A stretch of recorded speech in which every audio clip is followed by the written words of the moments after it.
Jesús dijo algo en alguna ocasión muy importante. Él dijo: ningún reino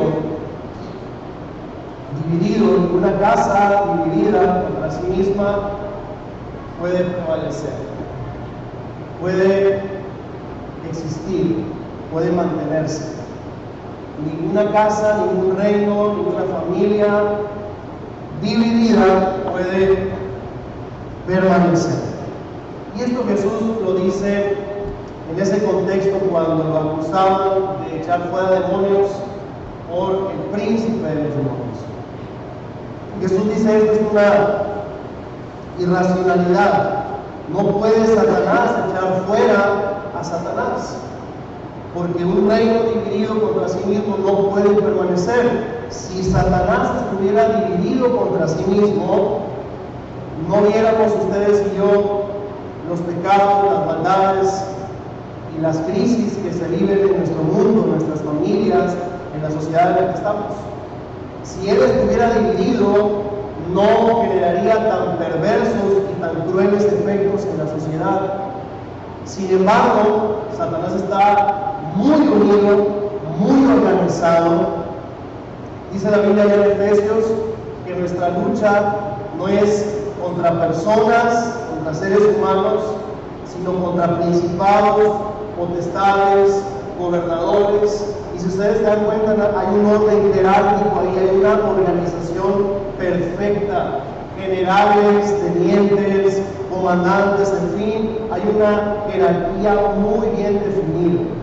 Y esto nos habla de organización y nos habla de unidad, donde todos están de acuerdo y subordinados a su autoridad inmediata, y la autoridad máxima en ese reino de las tinieblas es Satanás. Hay un orden y hay una organización, hay una unidad. Por eso ustedes y yo vemos los efectos del reino de las tinieblas en el mundo. Sin embargo, a lo que sí le interesa a Satanás es provocar divisiones. Hay un dicho que dice que cuando tú divides, que si divides, entonces el resultado será vencerás. Ustedes lo han visto en los equipos de fútbol, cuando se empiezan a pelear entre ellos, y si generalmente cuando viene la frustración por ir perdiendo o lo que sea, cuando se empiezan a pelear entre ellos, en ese momento ese equipo ya perdió.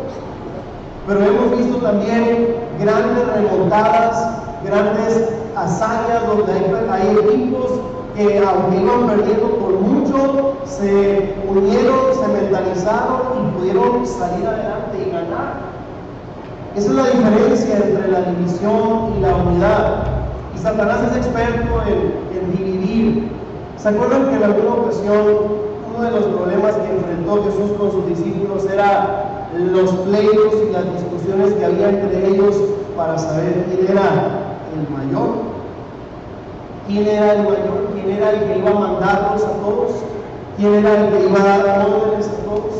Eso generó discusiones, eso generó pleitos entre ellos. Y Jesús tuvo que intervenir ahí. Satanás es experto en robar, matar y destruir, y la manera perfecta de hacerlo es por medio de la división. Por eso hoy la prédica se llama así, en su nombre unidos. Quiero que lo repitas conmigo, por favor, iglesia. En su nombre unidos. En su nombre unidos. Y veíamos la semana pasada la iglesia de Corinto como una iglesia muy capaz, con gente muy talentosa, con habilidades ministeriales muy eficaces, con diversidad de dones, con un paradigma muy especial en la iglesia de Corinto, hablando en ese sentido. Sin embargo, Pablo le dice: ustedes necesitan ser santos, son santificados en Cristo Jesús, pero son llamados a cuidar y a preservar esa santidad. Necesitan ser santos. Los talentos, los ministerios, las habilidades, las capacidades intelectuales no son suficientes para vivir la vida cristiana. Necesitamos la santidad. Y fíjense por qué Pablo dice que necesita la iglesia de Corinto vivir en santidad. Versículo 10 del capítulo 1, la semana pasada llegamos hasta el 9. Vamos a estar todas las cartas de Corintios, sí, versículo por versículo, así que tú puedes irlo leyendo en tu casa también. Versículo 10. Después de hablar sobre las habilidades, los talentos, las capacidades que tiene la iglesia de Corinto, después de elogiarlos, les dice: les suplico. ¿Por qué les suplico? Porque no es un asunto menor, no es un asunto opcional. Les suplico, hermanos, en el nombre de nuestro Señor Jesucristo. No dice Pablo en mi nombre, no dice Pablo porque yo considero que es lo mejor, sino porque eso es lo que Dios quiere de nosotros, que todos vivan en armonía y que no haya divisiones entre ustedes, sino que se mantengan unidos en un mismo pensar y en un mismo propósito. Pablo se había dado cuenta que entre más aptitudes y capacidades de las personas, es más tentador la división, la competencia, el pleito. ¿Cuántas parejas sufren porque compiten el uno con el otro? Compiten para ver quién gana más, compiten para ver quién tiene el mejor trabajo, compiten para ver quién tiene más estudios, compiten entre ellos. O sea, hombre y mujer, esposo y esposa, a veces están compitiendo el uno con el otro, y eso genera una división y genera pleitos dentro del hogar, porque esa competencia se pasa a los hijos, y los hijos también empiezan a pelear o a competir entre ellos. Entonces, esas familias, esos hogares así no pueden, no pueden permanecer, no pueden prevalecer. Si no llega Jesús a ser el vínculo de unidad, ese hogar, esa familia puede llegar hasta el divorcio, puede llegar a la ruptura, puede llevar a la disfuncionalidad, y los hijos en medio de todo eso. Por eso dice Pablo: yo les suplico, hermanos, gente que conoce de Dios, gente que sabe lo que dice la Biblia, gente que entiende lo que Dios espera y demanda. No le está hablando a gente que lo ignora, está hablando a gente que sabe lo que Dios quiere. Tú y yo sabemos lo que Dios quiere respecto a las relaciones. ¿Cuántos recordamos ese pasaje donde Jesús en el Sermón del Monte dice: amen a sus enemigos, bendigan a los que los maldicen, oren por aquellos que los ultrajan y los persiguen? No dice ore solo por el que te trata bien, no dice ore solo por el que te gusta, no dice ore solo por el que amas, ora por el que te hizo algún tipo de daño. ¿Verdad que todos hemos oído eso? Por eso, ante el conocimiento hay una responsabilidad, porque saberlo no es suficiente, y saberlo no solo no es suficiente, saberlo te hace a ti y a mí responsables delante de Dios. Porque cuando tú y yo nos paremos delante de Dios, yo no puedo decir: no, es que mi esposa no me trataba bien y por eso yo también la trataba así. A Dios no le interesa qué es lo que hacía las otras personas, a Dios le interesa lo que tú le estabas haciendo.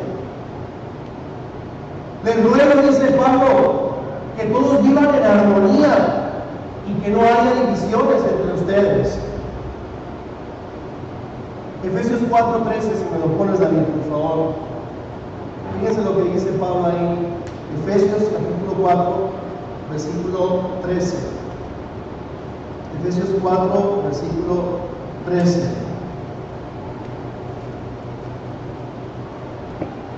Por favor. Efesios capítulo 4. Déjenme lo checo acá, por favor. Es versículo 3, perdón, del 1 al 3. Del 1 al 3.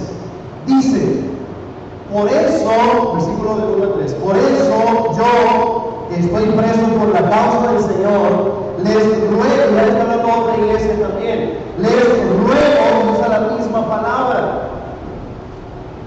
que vivan de una manera digna del llamamiento que han recibido. ¿Qué llamamiento hemos recibido tú y yo? A ser hijos de Dios, a ser santos porque Él es santo. Ese es el llamado, ese es el estándar. No es solo venir a la iglesia, no es solo cantar un bonito, no es solo levantar manos, es vivir en santidad, ese es el estándar. Y si Dios te llamó a eso, dice Pablo, les pido que vivan conforme a la vocación, al llamado que recibieron. Versículo 2. Siempre, siempre humildes. ¿Cuándo dice que debemos ser humildes? Siempre. No dice, cuando el otro te hable bonito, tú también háblale bonito. No. Siempre humildes y siempre, ¿qué otra cosa también? Amables. Otra vez vi por ahí un estado que publicó Marcos Witt, ahí yo lo tengo en mi Facebook, ¿no? Y él pone, refleja hoy a Cristo siendo amable con todos. Porque vivimos en un mundo de competencia donde nadie quiere ceder. ¿Saben por qué se nos hacen en estas calles de aquí de Monterrey tanto congestionamiento vial? Muchas de esas cosas se llevan a resolver si aprendiéramos a ser amables. Pero nadie es amable, todo el mundo quiere ganar, todo el mundo quiere ceder, nadie quiere ceder, todo el mundo quiere entrar. No hay esa cortesía, amabilidad, siempre amables. Y luego dice siempre que también paciente. ¿Sabes qué es la paciencia? La paciencia en el original tiene que ver con persistencia. ¿Cuántas personas, cuando alguien ya no les habla bien, cuando alguien ya no los trató bien, cuando alguien les hizo algo, le dejan de hablar? ¿Cuántos? Eso es lo que pasa en nuestra sociedad, ¿no? ¿Han visto esa imagen, ese cuadro que está en las cocheras de las casas, ¿no? Que dice, si respetas mi cochera, yo respeto tus llantas. O sea, si tú haces esto, si tú me tratas bien, pues yo te voy a tratar bien, ¿no? La paciencia tiene que ver con persistencia. Y hay quienes cuando reciben una ofensa, un daño, ya no le hablan, ya lo hacen a un lado. Eso no es paciencia, ¿sabes cómo se llama eso? Se llama rendición, que tú no te rendiste, no fuiste persistente. Tú ya, como Gómez, quitaste raya. Tolerantes unos con otros en amor. ¿Cómo necesitamos ser tolerantes en nuestras relaciones? Porque a veces habrá circunstancias, momentos que a alguien le puedan llevar a hacer algo indebido y tú tendrás que aprender a entender eso, ¿no? Y a corregir el amor. Tolerantes, versículo 3, y aquí es donde quiero que centremos la atención. ¿Cómo empieza el 3? ¿Con qué palabra empieza? ¿Y qué le dijo Dios a Josué? ¿Se acuerdan? ¿Sabes qué es esfuerzo? El diccionario de la Reina define esfuerzo como el empleo de medios costosos para lograr un fin. Quiero que repitas conmigo esa definición. Empleo de medios costosos para lograr un fin. ¿Y qué está diciendo Pablo? Dice, esfuércense. ¿Por qué dirá esfuércense? Porque no es fácil. ¿Por qué dirá esfuércense? Porque lo primero que se te va a ocurrir es provocar pleito, división, hablar mal de otros. Eso es lo primero que va a venir a la mente. Pero Pablo por eso dice, esfuérzate. Y cuando decimos que esfuerzo es el empleo de medios costosos, sabes que para algunos nos resulta muy costoso quedarnos callados. ¿Cuántos pleitos y discusiones en el hogar, en el trabajo, en el taller, en la oficina o en la iglesia se evitarían si uno se quedara callado? En las relaciones, cuando alguien empieza a discutir, no les digas. En esta ciudad me ha tocado ver, yo creo, no sé si por el tamaño de la ciudad y el tráfico, miren, me ha tocado ver pleitos de gente en la calle porque se le metió, porque se le puso.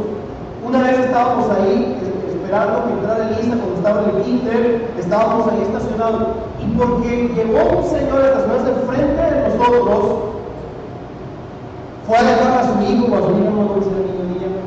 Estoy hablando que no fue más de 5 o 10 minutos. Y ese señor, en la mitad de su carro, estaba invadiendo parte de una entrada, de una cochera. Y en eso que llega el dueño del local, ¿no? El que está contando ahí, y se le pone el tú por tú a él cuando llegó y ya me tuve que bajar, le dije, hey, cálmense, ¿no? No es para tanto, pues ahorita vamos a dejar y ya, ¿no? Pero vivimos en una sociedad desquiciada y pareciera que ustedes y yo venimos de ahí, no venimos de otra parte, ¿no? Venimos de este contexto y es bien fácil que también podamos tomar esas conductas. Por eso dice Pablo, esfuérzate en el hogar, en la familia. ¿Cómo se requiere esta parte de esforzarnos para evitar discusiones y pleitos? Esfuércese por mantener. La palabra mantener viene con la idea de cuidar. ¿Cuándo cuida uno algo? Cuando es delicado, ¿verdad? ¿Qué agarra uno? Cuando agarra uno algo que es de vidrio. Por ahí ustedes han visto en esas cajas que traen algo de vidrio que dice manéjese con. O sea, no puedes agarrar, puedes ni aventarlo, ¿no? Una vez decía que hace unos años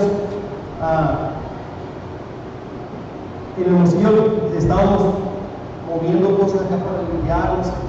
Y uno de los hermanos de la iglesia pues agarró uno de los discos de la batería y pues es como cualquier fierro, y bolas, ¿no? O sea, así como si hubiera aventado un plato de plástico, no decía, no, ¿verdad? No así, o sea, aunque es duro, es delicado, ¿sí?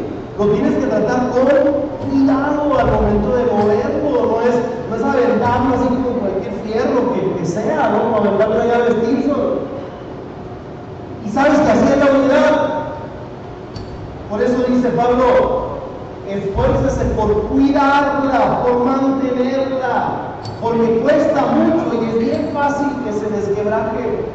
Por mantener la unidad del Espíritu. El Espíritu Santo en la iglesia es lo que quiere propiciar. Y luego dice, mediante, ¿cómo se mantiene la unidad dentro de la iglesia? ¿Cómo es que tú y yo hacemos nuestra parte para que la unidad se mantenga en la iglesia, en la familia, en todas tus relaciones? ¿Cómo? Mediante el vínculo de la paz. Quiero que repitas conmigo paz. Romanos capítulo 12, versículo 8, por favor. Fíjate lo que dice Romanos 12, versículo 8. No, 18, perdón. 18, faltó el 1. Romanos 12, 18. Fíjense lo que dice. ¿Qué dice Pablo? Si es posible, en cuanto dependa de ustedes, dice Pablo, vivan en qué dice ahí, en paz. El vínculo de la paz hace posible la unidad. Y esa unidad es tan frágil que hay que cuidarla con mucho cuidado, con mucho detenimiento. Si es posible, en cuanto dependa de ustedes, vivan en paz. ¿Vivan en paz con quiénes, iglesia? ¿Con quiénes? No dice, pues con aquel que sea más tranquilo. No dice con aquel que nunca te deja basura ahí, con ese vecino que nunca te deja basura. No, dice con todos. Con todos. Porque ni Jesús mismo, teniendo todos los derechos como hijo usó de esos derechos para reaccionar con violencia o para pelear. Hubo uno de sus discípulos que sí de volada sacó la espada. ¿Se acuerdan quién fue? Pero ¿qué dijo Jesús cuando Pedro sacó la espada? Dijo: a ver, ahorita te quieren apresar y aún me los echo todos. ¿Qué dijo Jesús? Dijo: cálmese. Así no son las cosas. Así no se resuelven los problemas. Así no se resuelven las diferencias, ¿no? En cuanto esté de ustedes, dice Pablo, lo que esté de tu parte hacer, vivan en paz con todos. Y yo sé que esto es difícil, por eso Pablo dijo: esfuércense. Y sabes que, así como le dijo a Dios a Josué: esfuérzate y sé valiente, porque tú vas a entregar a este pueblo la heredad que yo tengo para ellos. Tú les vas a repartir la bendición. Sabes que cuando tú y yo no nos esforzamos por hacer la voluntad de Dios, aunque la sepamos, nos privamos de muchas herencias y de muchas bendiciones, y nos vamos quedando solos. Porque ¿sabes qué pasa cuando no somos promotores de la paz y no buscamos la paz? Esas personas tarde o temprano se van a quedar solas. Fíjense lo que dice Mateo 5, por favor. Si vamos ahí. Si tienes tu Biblia, mucho mejor, la pantalla nada más es un apoyo. Lo mejor es que tú traigas tu Biblia y ahí lo marques. Mateo capítulo 5, versículo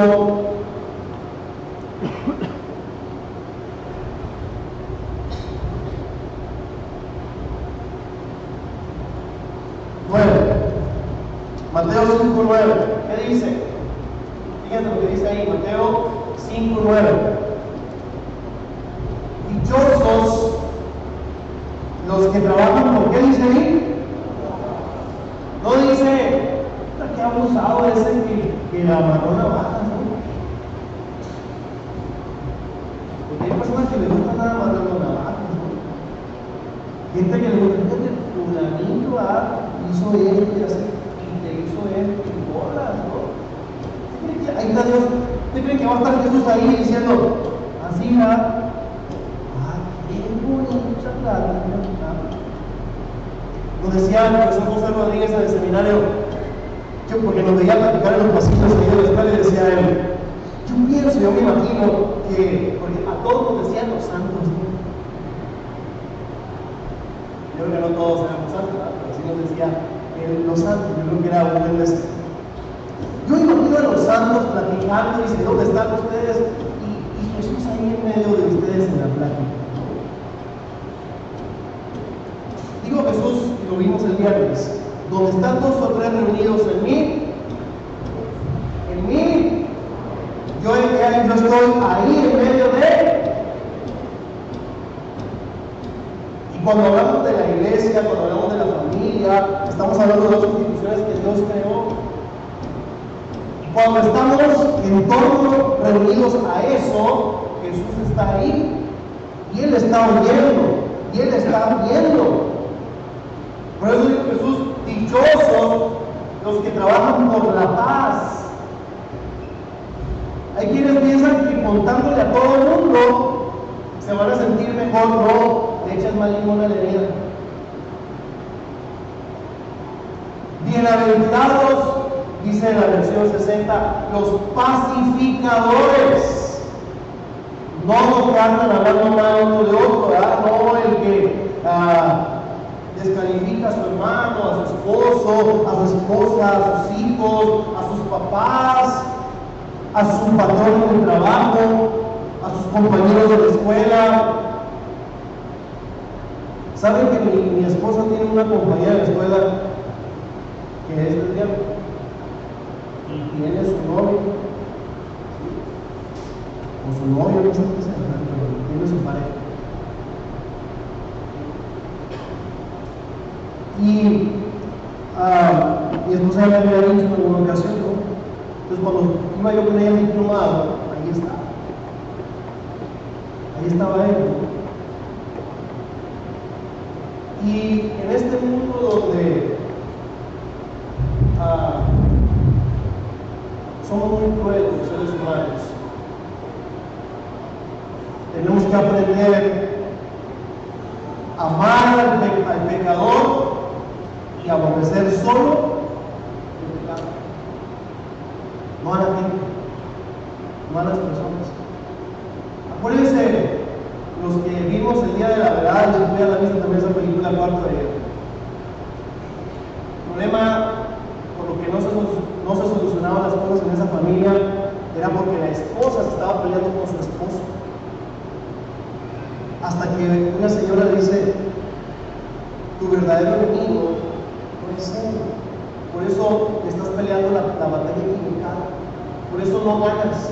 Por eso no se soluciona el problema. Porque estás peleando contra tu esposo y tu lucha no es contra carne ni sangre. Tienes que visualizar lo que está detrás de todo eso. Y cuando ella entendió eso y lo empezó a hacer, las cosas entonces cambiaron. Como dice aquel pueblo viejito, si tú hablas con Dios, las cosas cambiarán. ¿Verdad que lo dice? Si tú hablas con medio mundo, las cosas van a cambiar, vas a dar cuenta a todo el mundo. No soy el chisme, ¿no? Si tú lo pones en el Face, van a cambiar las cosas. No. Las cosas no van a cambiar peleando, las cosas no van a cambiar discutiendo, las cosas van a cambiar. ¿Cómo, iglesia? Orando. Por eso dice Mateo 5:9, dichosos los que trabajan por la paz, porque serán llamados. ¿Quiénes son los verdaderos hijos de Dios? ¿Quiénes son los amados? Los que trabajan por la paz.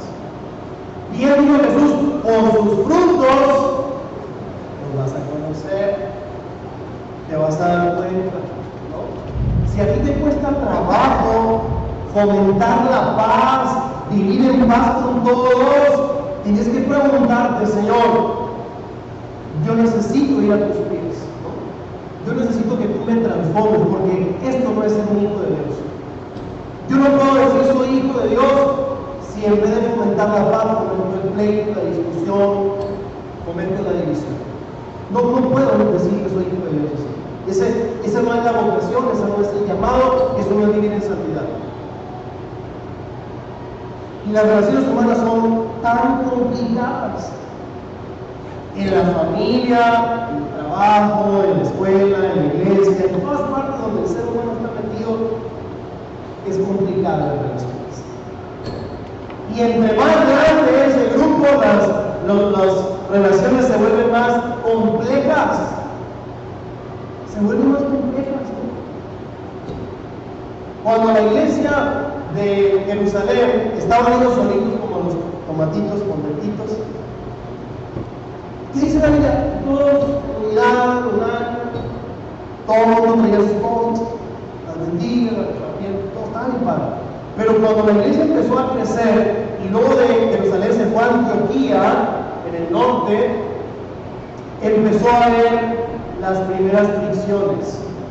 Porque dice la Biblia que los de Jerusalén decían: los de Antioquía se tienen que circuncidar también como nosotros los judíos.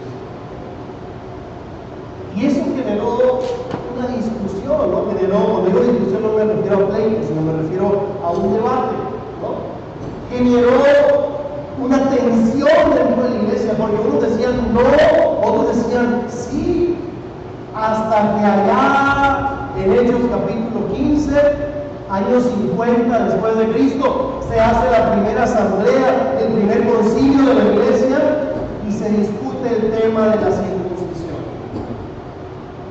Y en unidad dicen: nos ha parecido bien a nosotros, al Espíritu Santo y a nosotros, no imponerles más cargas,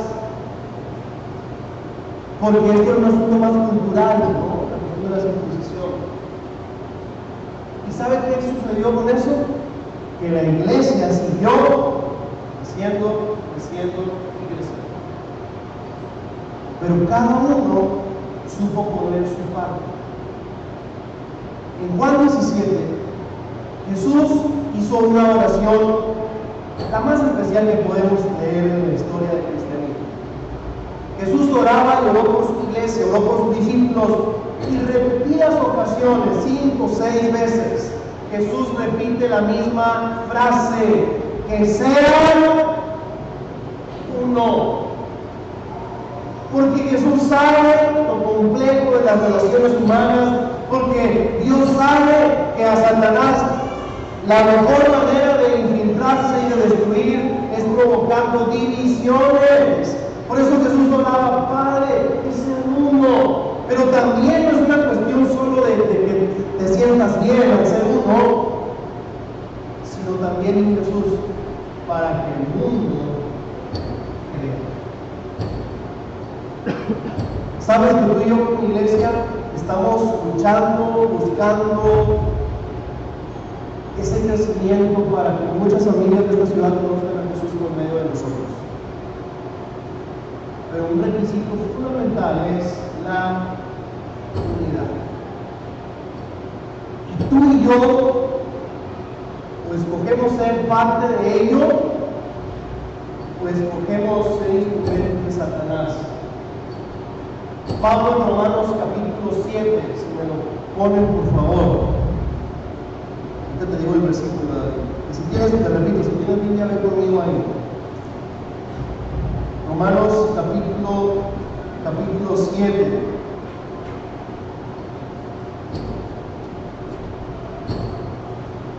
Romanos capítulo 7. Perdón, capítulo 6. Perdón, capítulo 6. 11. 6:11.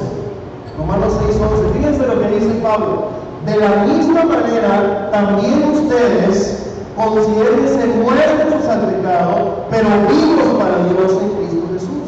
Por lo tanto, y aquí está la advertencia, iglesia, donde hay que abrir muy bien los ojos.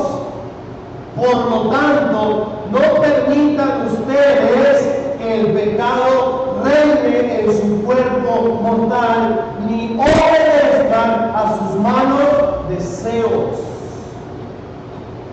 Versículo 13, por favor. Dice el 13: no ofrezcan sus miembros, los miembros de su cuerpo, al pecado como instrumentos de justicia. Y sabes que en este asunto de las relaciones, de los conflictos, ¿sabes cuál es el miembro del cuerpo que tenemos que amarrar, cuidar, vigilar y checar? La lengua, exacto. Dice un tío, mi tío que es ateo, saludos, no sé si me está viendo. Dice mi tío Alfredo: para tener una lengua muy larga hay que tener una cola muy corta.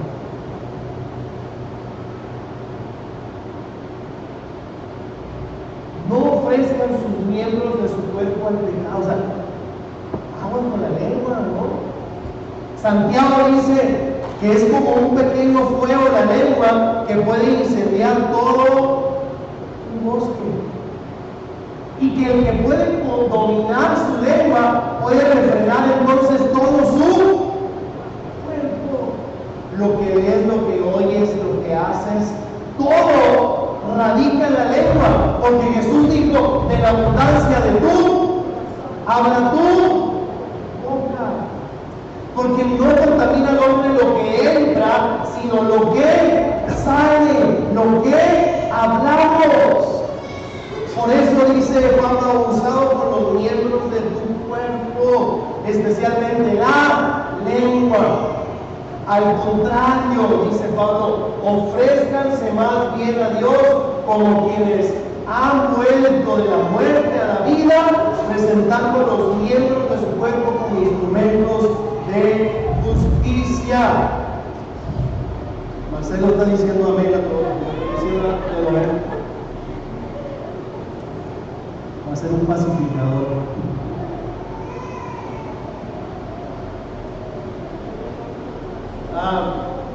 ¿Se acuerdan de aquella anécdota que les contaba de mi maestro, el doctor José Rodríguez, que les mencionaba ahorita?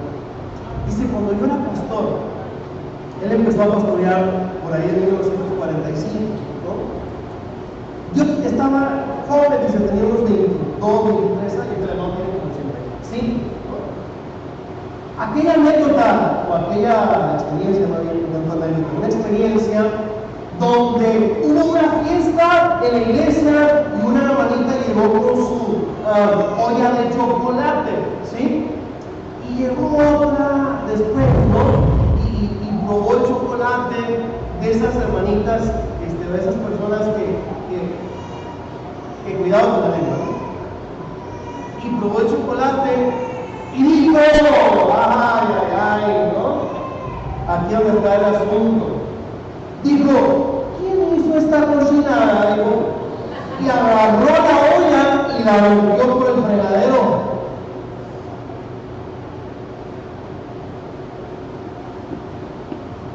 Échate de trompa, ¿no? Luego, ¿por qué dicen los doctores, médicos del Seguro Social, no? Tú tienes presión alta, ¿en qué trabajas,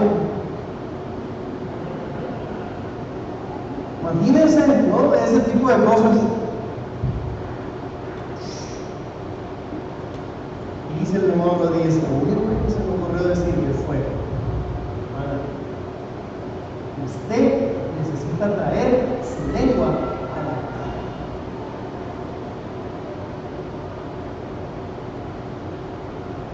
Como esa persona no tenía unidad, mansedumbre, ni esas cosas, se enojó y se fue. Y dice el pastor, como a los 3 o 4 meses regresó. Y regresó disculpándose con la persona, porque Dios había tratado con ella. ¿Y qué padre es cuando pasa eso? Ofrece tus miembros como instrumentos de la justicia, no del pecado, ¿sí? Eso es lo que Dios quiere para tu iglesia, para tu familia, para tus relaciones. Dice allá en Hebreos, seguid la paz con todos y la santidad. ¿Ven cómo la paz y la santidad van muy relacionadas? ¿Cómo yo no puedo decir que soy santo y que amo a Dios si estoy peleado con alguien? Primera de Juan dice, ¿cómo puedes decir que amas a Dios a quien no has visto si a tu hermano al que estás viendo lo aborreces?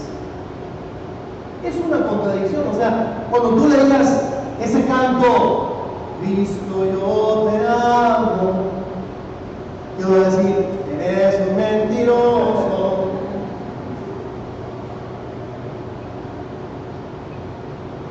Porque si a alguien tú no le hablas, ¿cómo le vas a hablar a Dios, no?